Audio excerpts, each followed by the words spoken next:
లోని ప్రభుత్వ ఆసుపత్రిని కేంద్ర మంత్రి పెమ్మసాని చంద్రశేఖర్ ఆకస్మిక తనిఖీ చేశారు. ఎమర్జెన్సీ వార్డ్ క్యాజువాలిటీలకు వెళ్లి చికిత్స పొందుతున్న రోగులను డాక్టర్ పెమ్మసాని పరామర్శించి అందుతున్న సౌకర్యాల గురించి తెలుసుకున్నారు.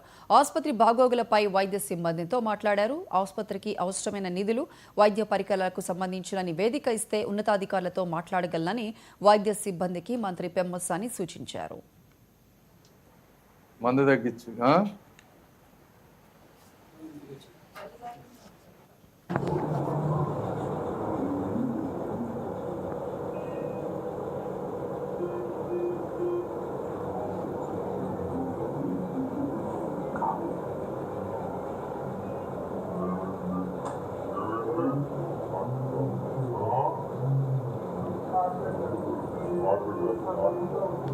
ఒకసారి సర్ప్రైజ్ గా హాస్పిటల్ ఎలా ఉంది సండే చూద్దామని వచ్చాం.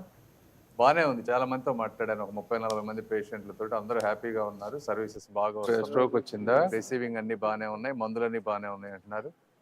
కొద్దిగా స్టాఫే ఎక్కువ మంది కావాలని స్టాఫ్ అడుగుతున్నారు, బర్డెన్ అవుతుందని. అదొకటి. తర్వాత సిటీ స్కాన్ ఒకటి పెండింగ్ ఉంది ఏరియాలో. అది కూడా మేము వర్క్ చేస్తా ఉన్నాం, ఇంకా అవ్వలేదు అది. ఆ రెండింటి మీద కోఆర్డినేట్ చేస్తాం. బట్ ఓవరాల్గా హాస్పిటల్ క్లీన్గా ఉంది, సర్వీసెస్ అన్నీ బాగున్నాయి. సో ఐ అప్రిషియేట్ వీళ్ళు అక్కడ ఉన్నటువంటి డాక్టర్లు కానీ